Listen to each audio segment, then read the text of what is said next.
Olá, pessoal, tudo bem com vocês? Eu sou a professora Bruna e hoje eu vim conversar sobre o treinamento físico no meio aquático. Bom, quais são os tópicos aí que nós vamos abordar? Bom, primeiro a gente vai começar falando sobre por que prescrever exercício no meio aquático, depois os principais benefícios do treinamento físico nesse meio, e por fim, vamos ver sobre os tipos e estratégias de treinamento físico no meio aquático e também como prescrever eles.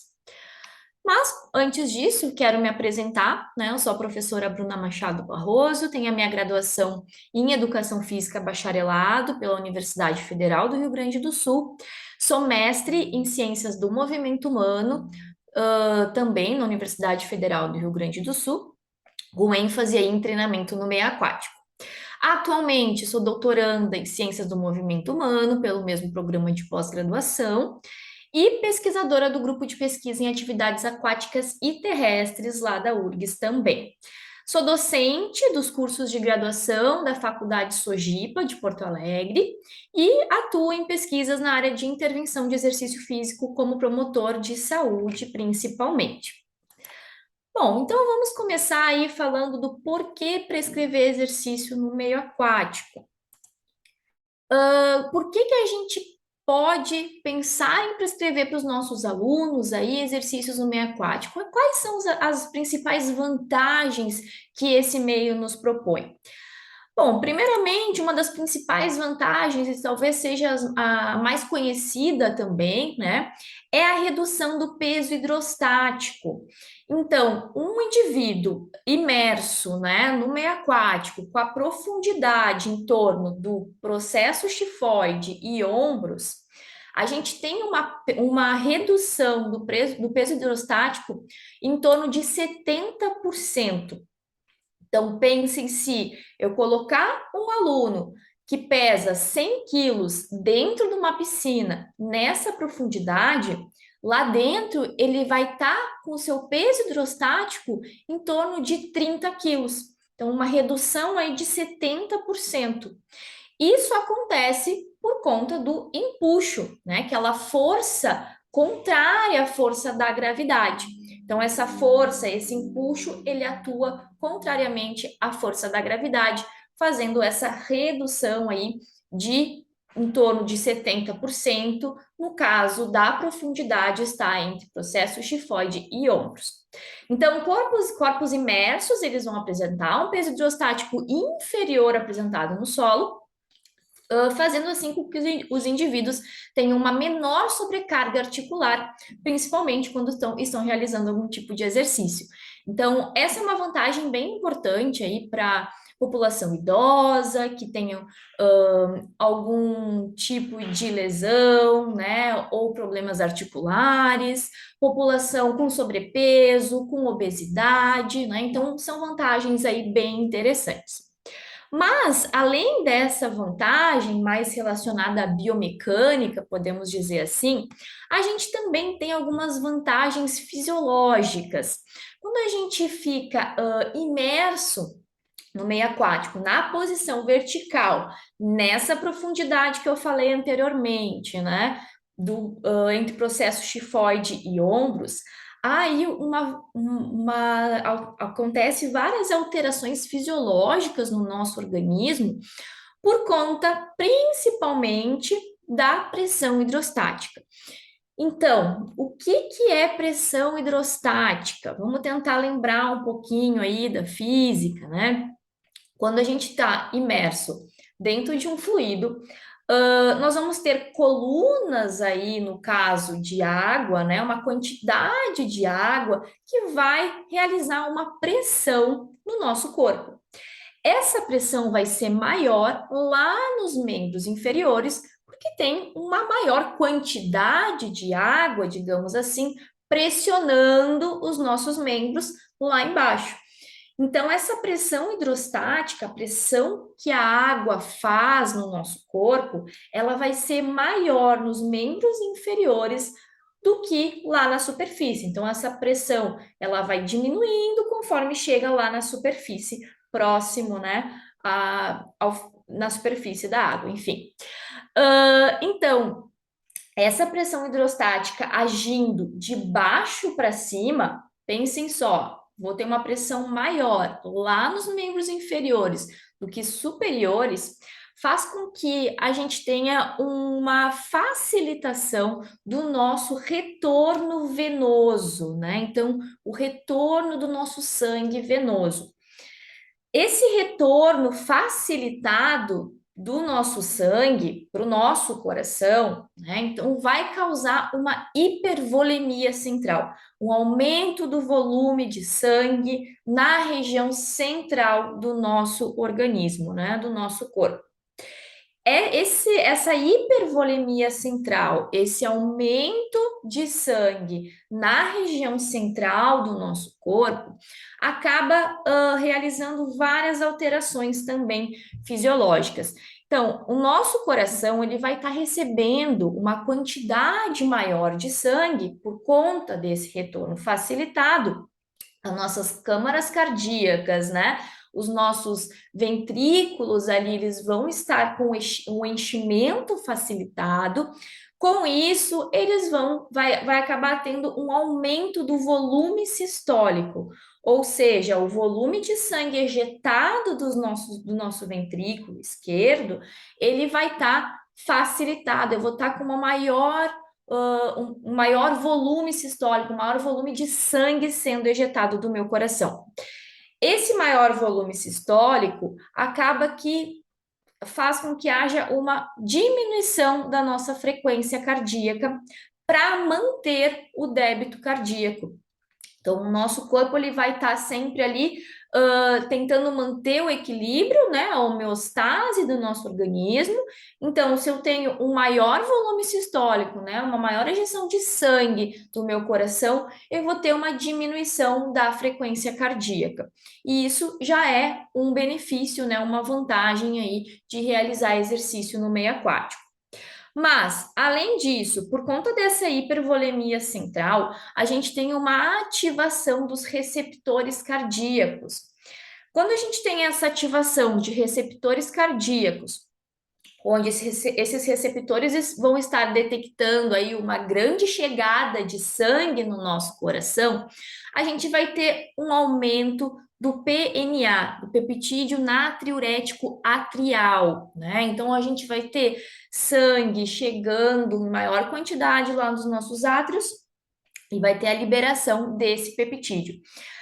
Essa liberação, ela já foi demonstrada, né, comprovada, que ela contribui para o aumento da capacidade oxidativa dos nossos lipídios. Então, vai ter uma oxidação muito maior de lipídios na nossa corrente sanguínea. Além disso, essa ativação de receptores cardíacos vai diminuir a atividade simpática do nosso organismo, também vai ter uma diminuição dos hormônios da vasopressina, da renina e aldosterona também. Esses hormônios, eles estão diretamente ligados à resistência vascular periférica.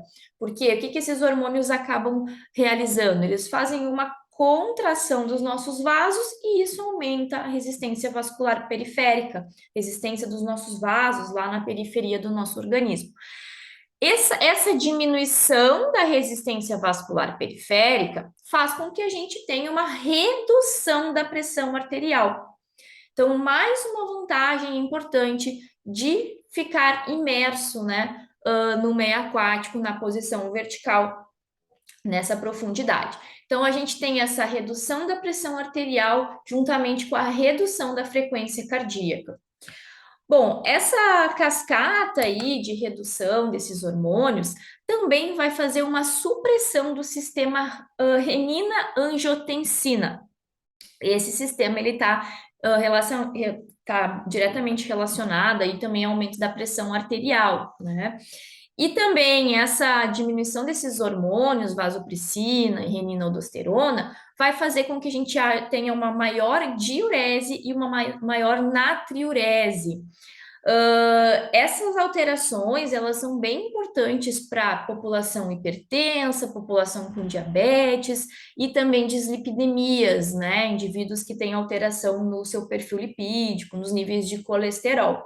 Então, bom, aqui a gente falou rapidamente, né, dessas alterações fisiológicas por conta dessa hipervolemia central, né, que a pressão hidrostática vai desenvolver no nosso organismo. Mas, além disso, quando a gente está dentro do meio aquático, a gente perde calor de uma maneira diferente. E isso também vai trazer alterações fisiológicas no nosso organismo. Então, a termocondutividade, a perda de calor quando eu faço exercício no meio aquático, vai ser alterada, vai ser um pouquinho diferente. Quando a gente realiza exercício no meio terrestre, a gente tem uma maior perda de calor por evaporação. Então, a gente vai acabar perdendo suor através da nossa transpiração. Perdendo suor, perdão. A gente vai acabar perdendo calor pela transpiração, né, pelo nosso suor. Isso acaba aumentando uma perda hidroeletrolítica, a gente desidrata e aqueles hormônios que nós falamos anteriormente, a aldosterona, eles vão ser liberados ali, tentando captar a água para o nosso organismo. E o que acontece no meio aquático? As principais formas de perda de calor dentro do meio aquático é por condução e por convecção, e não por evaporação. Quando a gente treina dentro do meio aquático, vocês podem perceber, né, quem aí já realizou algum tipo de exercício no meio aquático, que a gente não costuma suar tanto, a gente não costuma perder calor por evaporação. A gente vai perder principalmente por condução e por convecção. A gente vai perder diretamente para o meio, né? Diretamente ali para a água e também para o fluxo de água que vai estar ali em volta do nosso corpo, levando esse calor para longe. Isso é uma vantagem importante, porque reduz a perda hidroeletrolítica, mantém o volume plasmático e o volume renal. Essa manutenção do volume plasmático e do fluxo renal vai suprimir também o sistema renina-angiotensina. Isso é uma vantagem bem interessante, porque esse sistema renina-angiotensina ele está diretamente ligado ao desenvolvimento e progressão do diabetes tipo 2, porque a angiotensina 2 ela aumenta a resistência à insulina. E também ela vai estar diretamente ligada com o aumento da pressão arterial, né? Porque vai acabar esse sistema renina-angiotensina acentuado acaba aumentando também a pressão arterial. Então, mais uma vantagem aí do exercício físico no meio aquático. Bom, a gente falou até agora dos benefícios biomecânicos e os benefícios fisiológicos somente de um indivíduo imerso na posição vertical, né? Não cheguei a falar de exercício ainda, né? Somente ali uma pessoa dentro da água, tudo que acontece de alterações benéficas. Mas e se eu colocar o treinamento físico junto, né? No meio desse monte de alteração, o que que vai acontecer?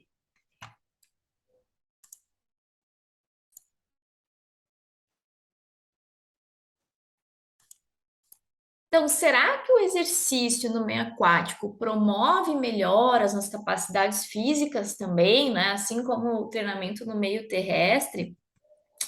Bom, vou trazer para vocês aqui, principalmente alguns estudos de meta-análise e revisão sistemática no primeiro momento, né, para dar um panorama geral, porque a gente sabe que esses estudos são estudos com maior nível de evidência, né? Então, lá no nosso, estão no topo da nossa pirâmide aí no nível de evidência. Então, vou trazer alguns estudos para mostrar para vocês aqui. Então, quais são os benefícios do treinamento no meio aquático? Falando num geral. Bom, a gente já viu em revisões sistemáticas, com meta-análise também, que a gente consegue obter aumentos na aptidão física, a gente consegue ter aumentos significativos de força máxima de extensão de joelhos, de pressão manual, também aumento na potência muscular, essa última aí hoje bem relacionada com a capacidade de realizar atividades funcionais, né? Mais relacionada ainda do que a força máxima, então, resultado importante. Também a gente já viu em estudos de revisão sistemática aumento da capacidade cardiorrespiratória em até 7,4 mililitros quilograma minuto, né? O consumo de oxigênio aí. Esse, esse aumento, ele já tem uma grande relevância clínica, né? Lembrando que isso apresenta um menor risco de 26% de mortalidade por qualquer causa e também uma redução de 30% no risco de mortalidade por doença cardiovascular. Então, são reduções bem expressivas e bem significativas, aumentos, perdão, bem expressivas aí do consumo de oxigênio. Então, a gente tem estudos que mostram aumento da força máxima, da capacidade cardiorrespiratória, da agilidade, flexibilidade, da resistência muscular. E dentro dessas meta-análises, né, revisões sistemáticas, esses estudos eles não mostram uma diferença comparando com o treinamento no meio terrestre. Né? Então, tanto o meio aquático como o meio terrestre demonstraram aí melhoras nessas capacidades físicas. Então, força máxima e capacidade cardiorrespiratória, considerando, né, bem importante pela redução do risco de mortalidade, e agilidade, flexibilidade, resistência muscular, uma melhora da capacidade de realizar as atividades de vida diária, né, que hoje é bem importante aí.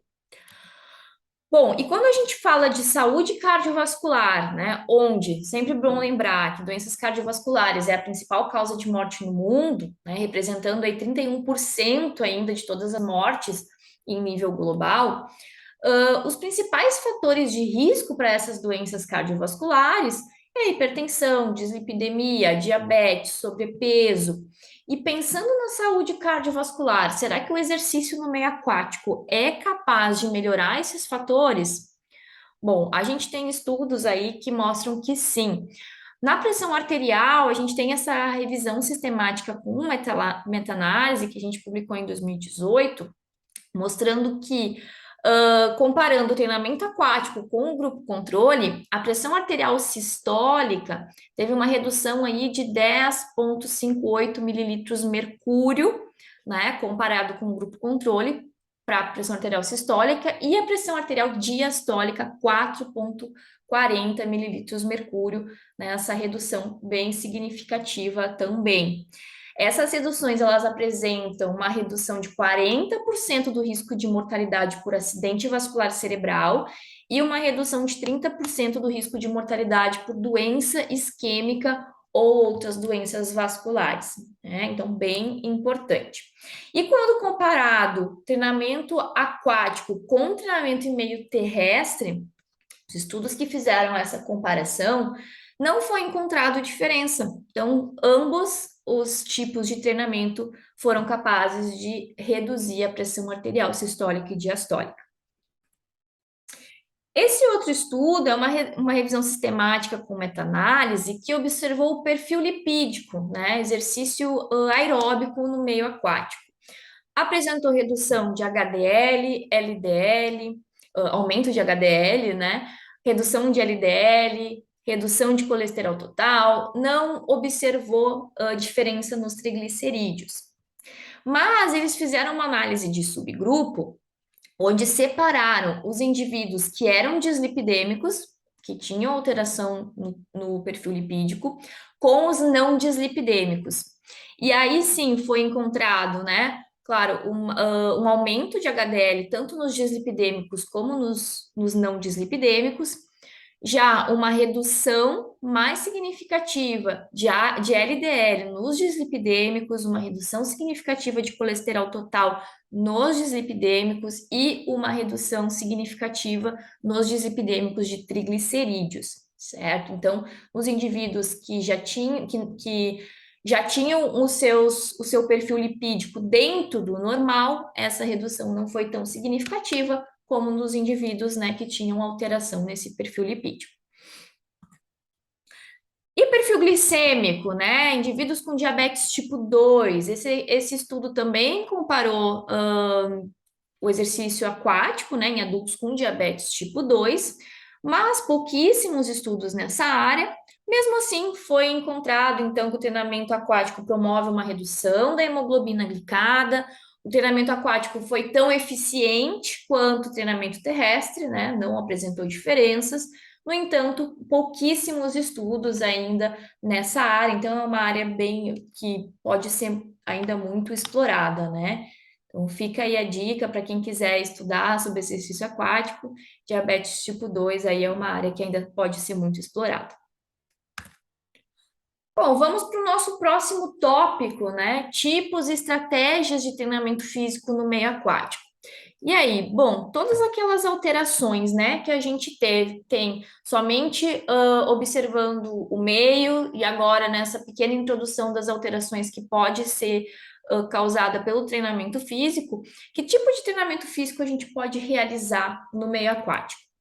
Bom, a gente tem dois tipos principais aí de estratégias e tipos de treinamento que podemos realizar no meio aquático na posição vertical. Lembrando que todas aquelas alterações fisiológicas que a gente estava falando antes é somente observada no indivíduo na posição vertical. E aí a gente tem o Deep Water Running, que é a caminhada ou corrida em piscina funda. Esse exercício, ele é realizado com auxílio de um colete flutuador, de um cinturão flutuador, como vocês podem observar ali na imagem, né? Como se fosse uma boia ali em volta da cintura. Isso faz com que os indivíduos eles não tenham contato do pé no fundo da piscina. Então, claro, essa modalidade ela só pode ser realizada em piscinas fundas, né? Então, dessa forma, a pessoa tem zero impacto articular. Então, os indivíduos que realizam essa modalidade não tocam o pé no chão, não tem nenhum impacto articular. E a hidroginástica, né, um pouco mais famosa e mais comentada, ela é realizada na piscina rasa, com a profundidade, né, no nível do processo xifoide, e ela tem uma grande redução do impacto articular, né? Já que a gente viu ali que a gente tem uma redução do peso hidrostático em torno de 70%, né? Então a gente tem impacto articular, mas é muito menor do que no meio terrestre. Dentro dessas duas modalidades, a gente pode realizar treinamento aeróbio. Dentro do treinamento aeróbio, a gente pode realizar um treinamento intervalado, um treinamento contínuo. A gente pode realizar treinamento de força isolado dentro dessas duas modalidades. Esse treinamento de força pode ser feito em forma de circuito, pode ser feito de um formato mais tradicional. E o treinamento combinado, né? Que é a junção do treinamento de força com treinamento aeróbio. E a gente pode fazer força antes, aeróbio depois, treinamento aeróbio antes, depois, ou até mesmo intercalado também a gente pode realizar, certo? Então, temos aí modalidades, né, diferentes e tipos de treinamento, tipos de estratégias diferentes que a gente pode trabalhar dentro do meio aquático. Vamos começar falando dessas estratégias dentro do treinamento aeróbio. Então, junto com isso, a gente já vai começando a comentar de como prescrever. Então, como é que eu posso prescrever um treinamento aeróbio, tá? Dentro do meio aquático. Será que essa prescrição é igual a que a gente faz no meio terrestre? Bom, a principal forma de prescrever treinamento no meio aquático é através do ponto de deflexão da frequência cardíaca. Então, só que a gente tem que ter cuidado quando a gente fala desse método, pois a gente não pode utilizar o mesmo teste que é realizado fora do meio aquático, ou pegar o meu ponto de deflexão da frequência cardíaca fora do meio aquático e simplesmente colocar dentro da piscina. Por que que eu não posso fazer isso? Lembra quando a gente viu lá no início, né, as alterações fisiológicas? Qual foi a primeira alteração que a gente viu ali? Foi a redução da frequência cardíaca, certo? Então, se eu fizer um teste progressivo máximo fora da água e conseguir determinar o ponto de deflexão da frequência cardíaca, né, que está relacionado ao segundo limiar ventilatório, eu não posso utilizar esse ponto fora para dentro da água, porque se eu entrar na piscina, minha frequência cardíaca vai cair e para eu atingir aquele ponto, talvez eu não consiga, ou vou ter que fazer uma intensidade muito maior do que a que eu queria prescrever. Então, para a gente prescrever pelo ponto de deflexão da frequência cardíaca, que está relacionado ao segundo limiar ventilatório, né? Eu devo realizar um teste progressivo máximo no meio aquático. Então, eu vou fazer um teste máximo no meio aquático, posso fazer com um exercício como, por exemplo, uma corrida estacionária. Vou anotar os pontos, né? Vou anotar ali a frequência cardíaca de 10 em 10 segundos e vou montar a curva aí dessa frequência cardíaca e encontrar o ponto de deflexão da frequência cardíaca, né? E aí vou prescrever em cima daquele ponto de 85 a 100%, normalmente o que a gente prescreve, que aí a gente tem certeza que está trabalhando dentro de uma zona aeróbia, certo? Bom, essa forma de prescrever, né? A gente tem que realizar um teste e também a gente tem que ter um monitor de frequência cardíaca, né? Um monitor cardíaco disponível tanto para o teste e também ao longo do treinamento, porque esse aluno ele vai ter que ficar controlando a sua frequência cardíaca ao longo dos treinos. E também, de tempo em tempo, a gente tem que refazer esse teste, porque esse ponto de deflexão, a tendência é que ele se desloque, né, para a direita aí, que a pessoa fique mais resistente, enfim, esse ponto vai se deslocar.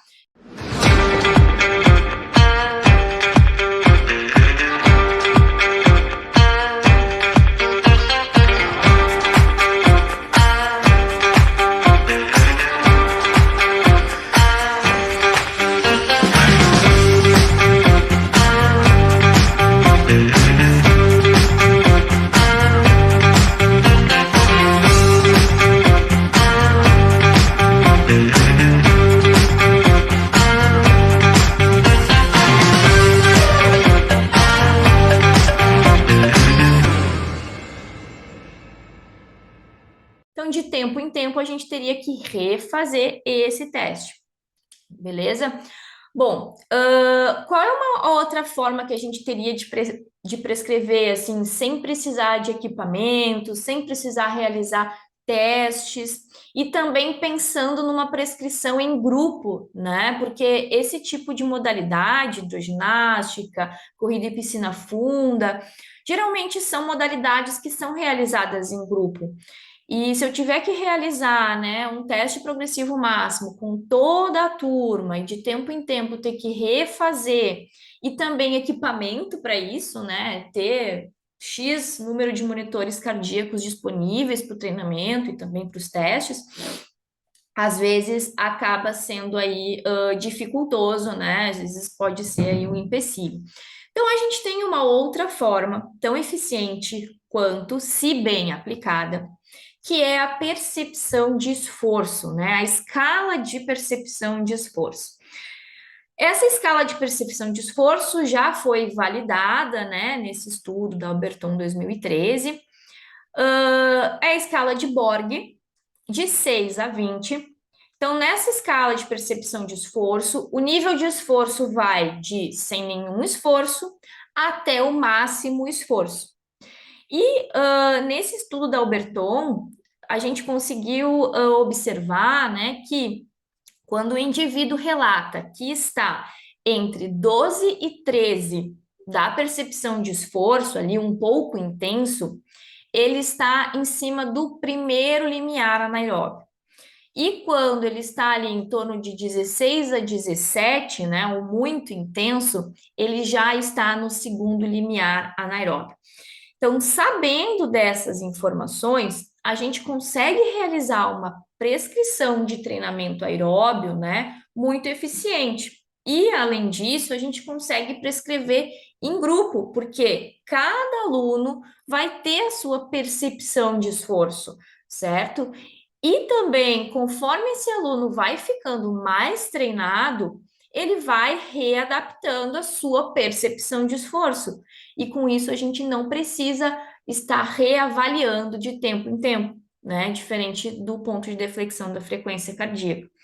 Então, a escala de Borg, ela é uma ótima alternativa para realizar uma prescrição eficiente e controlada em aulas em grupo e também não tem custo nenhum, né? Então, as vantagens da percepção de esforço, baixo custo, somente, né? Essa escala ela deve estar visualmente disponível para todos os alunos.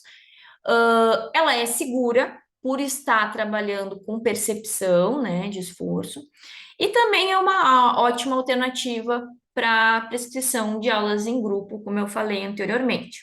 Mas é importante a gente salientar e destacar muito bem que antes de começar a prescrever com essa escala, os alunos eles devem ser familiarizados com ela. Então, eles devem saber como eles devem estar se sentindo em cada uma das âncoras ali, tá? Então, o que que é um pouco intenso? Como é que eu me sinto quando for intenso, muito intenso? Então, eles devem estar bem familiarizados para essa prescrição ser eficiente. Certo, pessoal? Bom, agora a gente vai falar um pouquinho das evidências do treinamento aeróbio no meio aquático. Várias evidências, né? Os últimos estudos aí realizados no meio aquático, estudos de treinamento aeróbio, demonstraram uma melhora na força muscular de membros inferiores e melhoras cardiorrespiratórias quando realizado intervenções na hidroginástica e na corrida em piscina funda. E aí a gente fica pensando, ué, mas eu tô fazendo um treinamento aeróbio, como é que eu tô melhorando a força muscular desses indivíduos? Então, por que que isso pode acontecer, né? Esse estudo aqui, ele encontrou exatamente isso, então, foi realizado em idosos, né? Corrida e piscina funda, foi comparado um treinamento aeróbio e um treinamento combinado, 3 vezes na semana, um tempo de sessão de 45 minutos durante 12 semanas. Foi controlado o treinamento aeróbio pelo ponto de deflexão da frequência cardíaca, ali foi determinado, né? Então, foi controlado através da frequência cardíaca, de 85 a 100%, variou aí a periodização do ponto de deflexão da frequência cardíaca.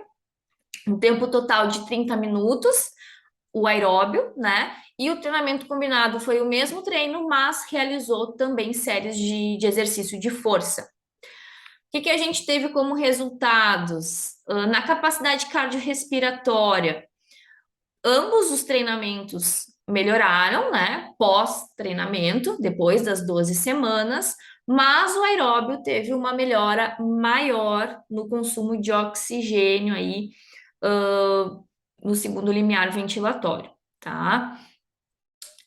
E nas variáveis de força, a gente teve melhoras semelhantes entre o grupo aeróbio e o grupo combinado. Então, teve aumento no RM de extensão de joelhos e RML, resistência muscular localizada, aí, de extensão e de flexão de joelhos.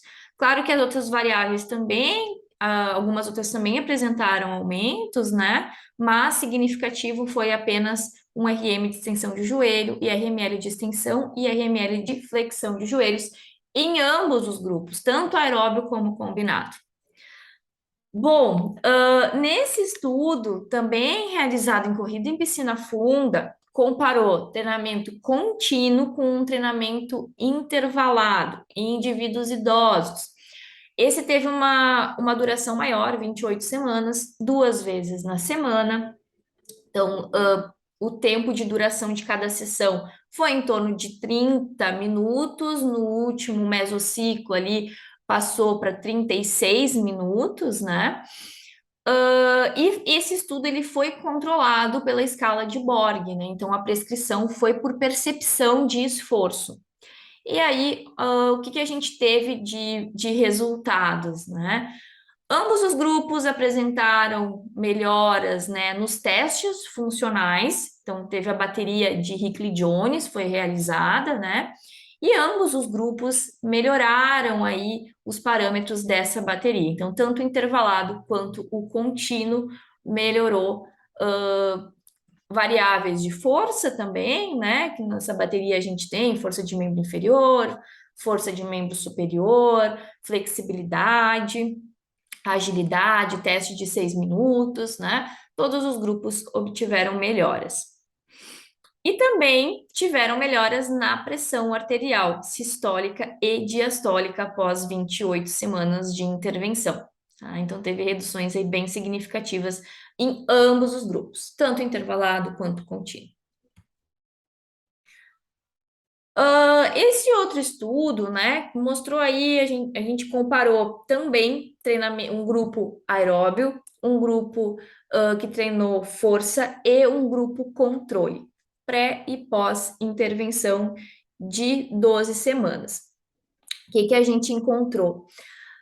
Para a capacidade cardiorrespiratória, a gente encontrou aí um aumento da capacidade cardiorrespiratória somente no grupo que treinou aeróbio, tá?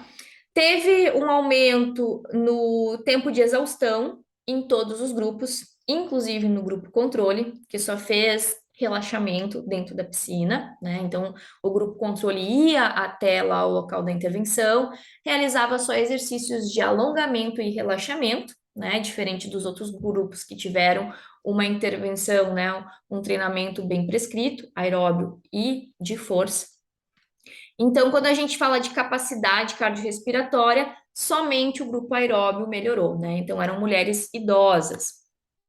Já a força muscular teve um aumento significativo aí em ambos os grupos, em todos os grupos, para extensão de joelhos, né? Um RM de extensão de joelhos, força máxima de extensão de joelhos, e inclusive até mesmo o grupo controle teve esse aumento. E para flexão de joelhos teve aumento dessa força somente no grupo aeróbio e de força, tá? Então, bom, até mesmo o grupo controle, né, teve essa alteração, mas nesse estudo a gente realizou com indivíduos, né, com idosas, mulheres idosas, onde elas tinham sua capacidade física bem abaixo aí do esperado. Então, somente delas irem até o local de intervenção, né, entrarem na piscina, elas já apresentaram aí algumas alterações. Mas o que a gente tem que salientar aqui nesses resultados é principalmente que tanto o grupo que treinou só exercício aeróbio, tanto o grupo que treinou só força, os dois aumentaram força muscular. Já na capacidade cardiorrespiratória, somente o grupo aeróbio aumentou.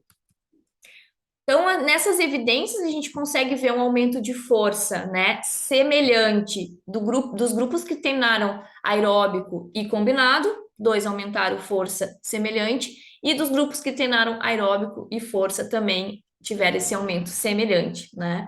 Lembrando que esses estudos foram realizados com idosos.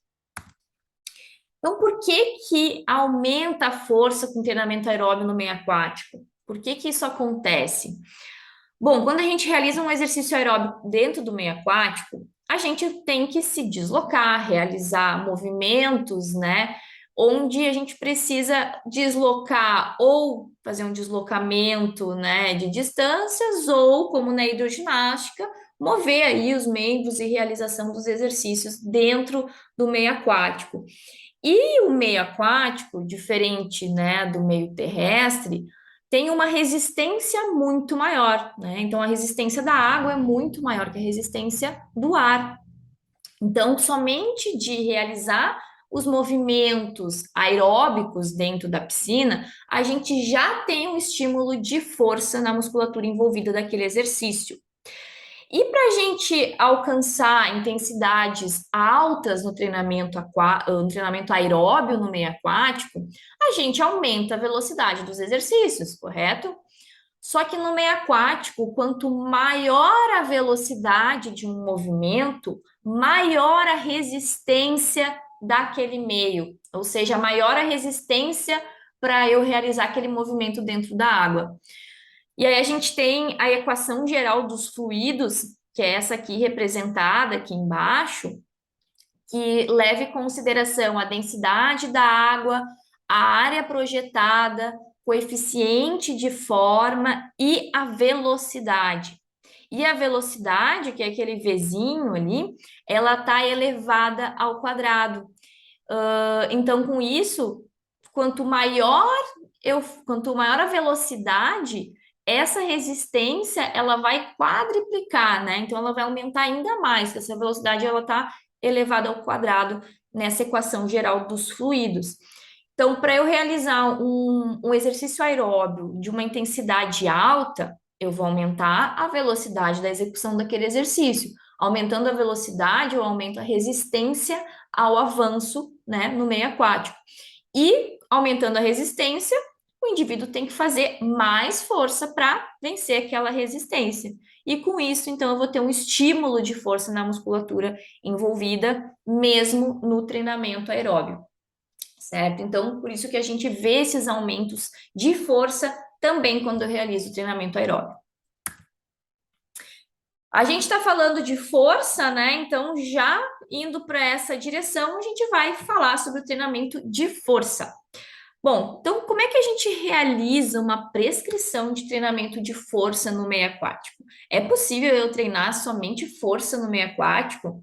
Sim, é possível. Como é que a gente pode fazer isso de forma efetiva, tá? Se a gente pensa em treinamento de força, a gente pensa em treinamento anaeróbio, né? Como que a gente realiza esses treinamentos de força?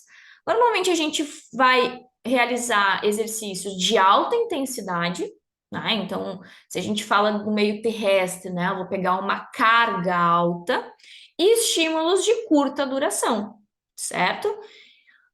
No meio aquático, a gente não tem como colocar peso dentro da água, né? Não tem como colocar cargas dentro da água, até porque ali o meio vai diminuir o peso daquele objeto, né? Então, como é que a gente trabalha força? A gente pensa no princípio das rotas metabólicas, que é o que acontece quando a gente quando a gente treina algum exercício de força no meio terrestre também. Então, a gente tem que pensar em alta intensidade, né, estímulo de alta intensidade, e o volume de curta duração, né, estímulo de curta duração. E como é que o nosso corpo entende, como é que o nosso corpo responde a isso? Não sei se vocês já realizaram fisiologia do exercício, para quem já realizou, né, ou para quem já terminou aí também, dá uma relembrada nesse gráfico aqui. Então, esse gráfico, ele está nos mostrando a quantidade de energia necessária, né, para realizar aquela atividade e o tempo, né, que eu preciso ali, o tempo de execução, no caso. Então, o nosso corpo ele vai nos liberar energia por algumas rotas metabólicas, né? Por determinadas rotas metabólicas. Então, a rota metabólica que vai nos liberar uma grande quantidade de energia é a rota ATP-CP. Só que essa rota, ela libera uma grande quantidade de energia, mas essa energia ela dura pouco tempo, não tem ela vai liberar uma grande quantidade, mas o tempo é curto. Então, essa rota ela vai estar ativa prioritariamente, né? Porque todas ali vão estar ativas, mas ela vai estar ativa, ela que vai estar principalmente nos fornecendo energia, do zero ali até 20 segundos, ela vai estar liberando mais energia para aquela determinada atividade. Depois que essa rota, né, a TPCP, começa a diminuir a liberação de energia, a gente tem uma outra rota que entra em cena, auxiliando, né, nessa liberação de energia, que é a rota anaeróbica lática, ou também a rota glicolítica. Essa rota, ela vai estar prioritariamente ativa aí, mais ou menos 30 segundos, 20, 30 segundos, até 3 minutos, tá? Então, depois de 3 minutos, ela começa a cair e aí o sistema aeróbio entra em ação, né? Que aí é acima de 3 minutos. Mas aqui a gente está falando de força, de atividades de alta intensidade, curta duração, onde as rotas metabólicas que vão estar aí nos liberando energia são as rotas anaeróbias, né? Então, que não dependem aí de oxigênio. Então, quando a gente fala de treinamento de força, a gente pensa nessas rotas metabólicas. Só que no treinamento de força no meio terrestre, a gente conta número de repetições numa intensidade alta, né? Então, vou pegar cargas e vou contar o número de repetições. Só que o nosso corpo ele não sabe contar, né? O nosso corpo ele vai estar liberando energia por um determinado tempo, como a gente está vendo aqui. Então, essa contagem de número de repetições, quando a gente trabalha força, é para facilitar, né, o controle aí do volume de exercício. Então, ah, a gente vai contar ali 10, 15, 10, 15 repetições, né, que vai dar em torno de 10, 15, 20 segundos, talvez, que a gente vai estar pensando numa rota, né, ATP-CP, talvez, né? Então, uma rota mais de força máxima. Depois a gente pode aumentar o número de repetições, diminuir a carga para trabalhar um pouco mais a força resistente, né? Só que o nosso corpo ele vai entender isso, mas com o tempo. Então, no meio aquático, a gente trabalha da seguinte maneira: a gente vai usar estímulos de alta intensidade, usando a resistência do meio aquático, e a gente vai controlar o volume de cada série pelo tempo de execução. Então, a gente vai trabalhar em tempos de 10 até mais ou menos 30 segundos para utilizar aí as rotas metabólicas anaeróbias. Então, basicamente, né, a intensidade a gente vai realizar na máxima velocidade, como eu falei ali antes para vocês, né, quando a gente olha aí a equação geral dos fluidos, a velocidade é o principal fator que influencia no arrasto, né, na força de resistência daquele meio. Então, a gente sempre vai prescrever na máxima velocidade. Quanto mais rápido aquele indivíduo realizar o movimento, maior a resistência. E é isso que a gente quer. A gente quer uma alta intensidade, né? Uma resistência cada vez maior daquele fluido, daquele meio. Então, intensidade, máxima velocidade.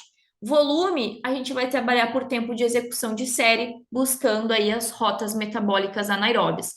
Então, a gente trabalha com séries de 10 segundos, quando a gente vai priorizar aí força máxima, 20 segundos, 30 segundos, priorizando mais a força resistente. Então, é dessa forma que a gente prescreve treinamento de força no meio aquático, buscando a intensidade alta, né? Altas intensidades através da velocidade máxima e através do tempo de execução de série. Bom, e aí trouxe algumas evidências do treinamento de força no meio aquático. Esse estudo aqui é um dos únicos que faz uma comparação do treinamento de força realizado no meio terrestre e no meio aquático, né? Então foi realizado com mulheres jovens durante 8 semanas, e ele avaliou a força no teste de 10 RMs, né? E ele encontrou aumentos semelhantes em ambos os grupos, né? Então não teve diferença entre os grupos aí no aumento de força. Mas uma informação interessante é que o grupo que treinou na água relatou menos dor do que o grupo que treinou na terra, né? Então, importante aí, uma importante vantagem, né, para o treinamento de força no meio aquático. Depois eu trouxe esse outro estudo onde compara o treinamento de hidroginástica, né, treinamento de força na hidroginástica com mulheres de meia idade, com equipamento resistivo e sem equipamento resistivo. Então, quando vocês pensam em hidroginástica, pode vir à cabeça aí alguns equipamentos que são utilizados em algumas aulas para aumentar a resistência, né? Porque ele vai ter uma maior área projetada, então isso aumenta realmente a resistência, mas o mais importante ainda é a velocidade.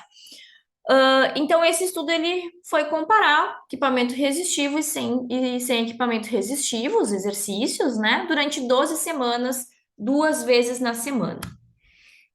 A periodização foi realizada também por tempo, então elas começaram fazendo 2 séries de 30 segundos de cada exercício e foram progredindo para 3 séries de 20 segundos, 4 séries de 15 segundos, até realizar 2 blocos de 3 séries de 10 segundos. E quais foram aí os resultados encontrados?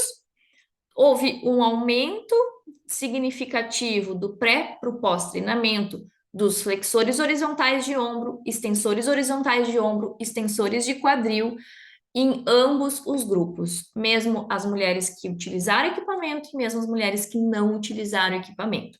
tá? Por que isso, né? A gente pensa que com o equipamento resistivo, aumenta a resistência realmente, né? Aumenta ali por conta da área projetada. No entanto, as mulheres tendem a diminuir a velocidade de execução, que é a mais importante aí para o ganho, para o aumento da intensidade, né? Então, enquanto as mulheres do grupo que realizaram com equipamento diminuíram a velocidade, as que realizaram sem equipamentos conseguiram manter uma velocidade maior e uma resistência alta também, tá? Esse outro estudo também, realizado somente treinamento de força, observou homens jovens fisicamente ativos que realizaram uma série de 30 segundos de cada exercício na velocidade máxima e um grupo que realizou 3 séries de 30 segundos na velocidade máxima. O que foi encontrado? Tanto as séries simples, né, uma série de 30 segundos, quanto as múltiplas tiveram os mesmos ganhos de força muscular, né? Todos eles aumentaram a sua força e foi da mesma magnitude. Esse mesmo estudo foi realizado com mulheres jovens, também comparando aí uma série de 30 segundos e 3 séries de 30 segundos na velocidade máxima durante 10 semanas, e da mesma forma teve um aumento da força máxima, força resistente, força rápida, tanto em séries simples, né, uma série de 30 segundos, quanto em séries múltiplas na mesma magnitude. E aqui aquela revisão sistemática que lá no início da aula, né, mostrei rapidamente para vocês, mas como ela foi realizada, essa revisão sistemática, ela comparou o treinamento de força no meio aquático em adultos e idosos, né? Obtiveram aí 10 estudos nessa revisão sistemática com meta-análise, totalizando 446 participantes. E fizeram uma análise geral, né, do treinamento o treinamento de força no meio aquático comparado com o grupo controle na pressão manual, né? E o exercício no meio aquático mostrou-se favorável, né, para esse aumento de força comparado com o controle. Mas também nesse estudo foi realizado várias análises de subgrupo. A primeira aqui mostrou treinamento de força aquático, né, comparado com o grupo controle, promoveu um aumento no pico de torque isométrico de extensão de joelhos. Treinamento de força realizado na máxima velocidade promoveu aumento no pico de torque isométrico de extensão de joelho de jovens. Já o treinamento de força no meio aquático, que foi realizado com velocidade progressiva, ou seja, que não priorizou a velocidade máxima, não promoveu aumentos no pico de torque isométrico de extensão de joelho de idosos, tá? Então, mostrando mais uma vez que a velocidade máxima é a forma correta de se prescrever. E treinamento de força no meio aquático com equipamento também promoveu o aumento do pico de torque isométrico de extensão de joelhos. E, por fim, treinamento de força no meio aquático sem equipamento promove também o aumento no pico de torque isométrico de extensão de joelhos. E fizeram uma comparação dos estudos que compararam treinamento de força aquático com terrestre, né? E não houve diferença na força de pressão manual e na força de supino do treinamento de força aquático e terrestre. Então, ambos aí são eficientes. Bom, pessoal, e aí a gente finaliza com treinamento combinado, que também é uma estratégia de treinamento físico no meio aquático. Como é que a gente prescreve o treinamento combinado, né, no meio aquático? Bom, treinamento combinado força e aeróbio, nesse caso aqui, né? Lembrando que treinamento combinado pode ser outras combinações de treinamento, mas nesse caso a gente mais utilizado e mais também indicado, né, a combinação do treinamento de força com aeróbio. Temos algumas investigações, né, estudos, onde a gente quis investigar se realizar primeiro o treinamento aeróbio ou de força, o que que é melhor, se tem algum efeito de interferência de um e de outro. E aí a gente tem esse estudo da professora Stephanie Pinto. Na verdade, saíram 2 artigos, né, dessa tese de doutorado dela, onde ela comparou o treinamento aeróbico, o treinamento combinado, onde o aeróbico foi feito antes do de força, e o de força antes do aeróbio. Então, dois grupos diferentes, né? Um grupo realizou aeróbio e depois força, o outro grupo realizou força e depois aeróbio, durante 12 semanas de treinamento, 2 vezes por semana. E aí ela realizou com jovens e com mulheres pós-menopáusicas, tá? Bom, o que que foi? O treinamento aeróbico ele foi controlado também pela frequência cardíaca no segundo limiar ventilatório, né? E o de força realizado na máxima velocidade, começando aí com séries de 20 segundos, passando para séries de 15 e de 10 segundos. O que que foi encontrado de resultados, né? Na força muscular dinâmica máxima, nas mulheres jovens, o grupo que treinou força antes, ambos os grupos melhoraram a força muscular, tá? Tanto nas jovens quanto nas pós-menopáusicas, todas melhoraram a força muscular, independente da ordem de treinamento. Mas o grupo que treinou força antes do aeróbio, tanto nas jovens quanto nas pós-menopáusicas, tiveram um aumento maior aí, né, superior da força muscular de extensores de joelho, né, comparado aí com o grupo que treinou aeróbio antes da força. Para a espessura muscular, ambos os grupos tiveram melhoras na força muscular, né, sem diferença aí na ordem, apenas ali na espessura muscular aqui de jovens, né, a gente teve um aumento de 10%, comparado com 6%, né, para quem treinou aeróbio antes da força. Bom, então, nesse estudo, o que foi possível concluir, né?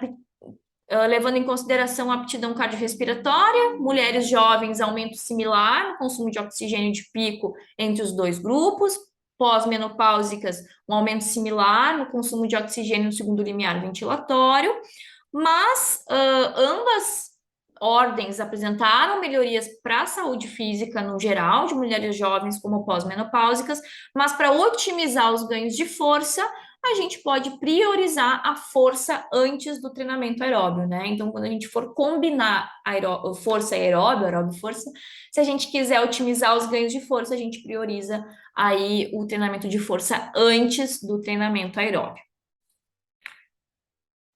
Certo, turma? Então, o que a gente fica aí de mensagem final, né? Independente da modalidade que a gente viu, né, o treinamento físico no meio aquático, ele se mostra tão efetivo quanto o treinamento físico no meio terrestre.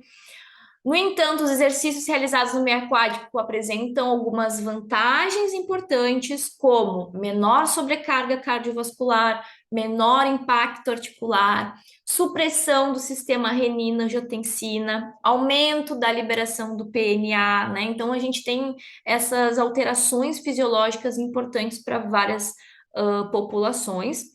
E a gente deve sempre levar em consideração as propriedades físicas do meio aquático, essas alterações que ocorrem, para realizar uma prescrição de treinamento que seja eficiente e também que seja segura. Então, muito obrigada mais uma vez. Fiquei muito feliz com o convite para participar desse congresso. Deixo aqui o meu contato, né, o meu e-mail, se caso alguém tiver alguma dúvida, pode entrar em contato comigo. Então, muito obrigada e um bom congresso a todos.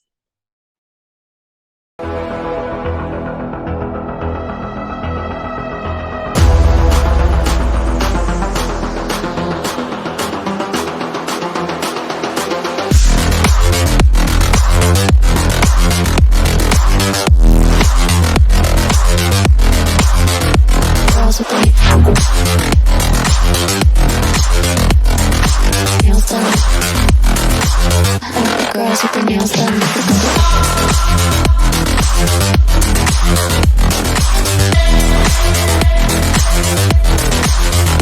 Girls with their